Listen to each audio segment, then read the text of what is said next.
আসসালামু আলাইকুম। আমরা আল্লাহর ইবাদত করব। এখন কিছু কথা বলি। আল্লাহ তার প্রত্যেকটা বান্দার অন্তরের খবর জানেন। এখন এক বান্দা খুব কাঁদতেছে, তখন আল্লাহ ফেরেশতাকে পাঠিয়ে বলছেন, দেখো তো কেন কাঁদছে। ফেরেশতা বলছে, আল্লাহ, আপনার বান্দা খুব কষ্ট পাচ্ছে।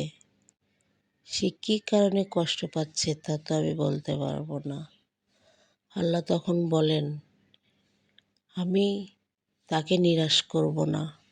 সে যে কারণেই কাঁদছে কেন, সে এর থেকেও উত্তম জিনিস পাবে।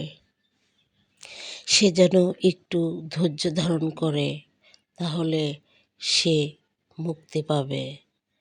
তুমি তাকে যে বলো, আল্লাহ সর্ব দয়াকারী, তিনি সব কিছু দেখেন।